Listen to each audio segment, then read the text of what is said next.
I would say that I've become more serious about doing some strength training. I've always loved walking and running and endurance kinds of activities, and I've always sort of hated doing weights.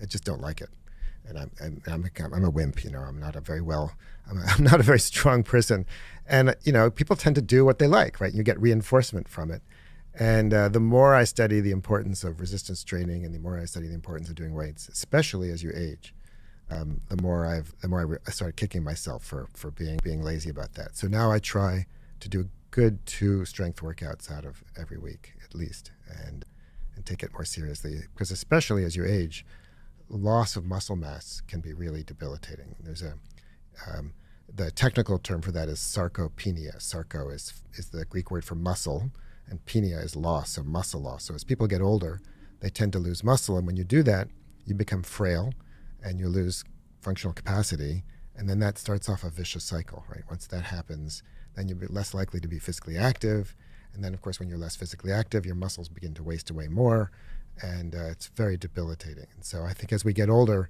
and I'm getting older, it's more and more important, to kind of incorporate that. So I think that's the one thing that I've taken to heart.